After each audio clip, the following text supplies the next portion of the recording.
Well, first of all, if we respond in a spirit of solidarity and coordination, I don't think this is going to be the case.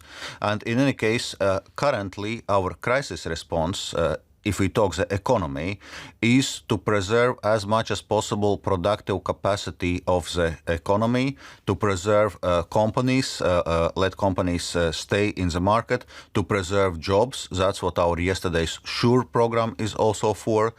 So that we maintain the capacity of the economy, and once the health emergency is over, once we have pandemics under control, one can expect then relatively speedy recovery of the economy. So that's the idea why we're actually putting so much resources now to help companies, to help protecting jobs.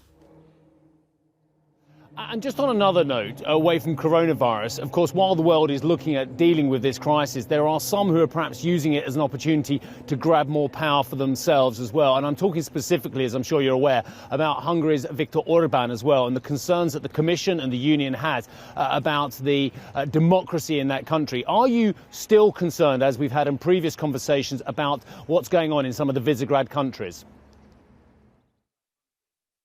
Well, indeed, and the European Commission has expressed its concerns, and people who are responsible for dealing with rule of law issues are currently looking at those emergency measures. Mr. Dombrovskis, I want to come back to the short-time work scheme that you mentioned that the European Commission announced yesterday. The European response has been much more focused on job retention compared to the United States, which is much more about extending those unemployment benefits. When we do finally see Europe reopen its economy, will your approach enable European business to get back up and running faster? Is that part of what the rationale has been, to focus on job retention?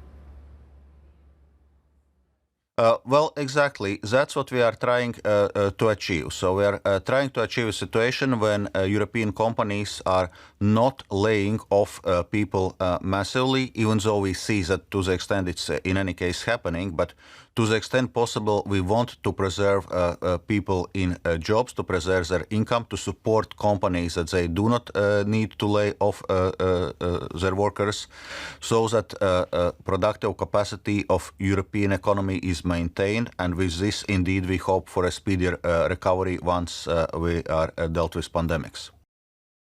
Hi, I'm Joanna Bersecci, and thank you for watching. You can check out more of our videos by clicking on the boxes on the screen.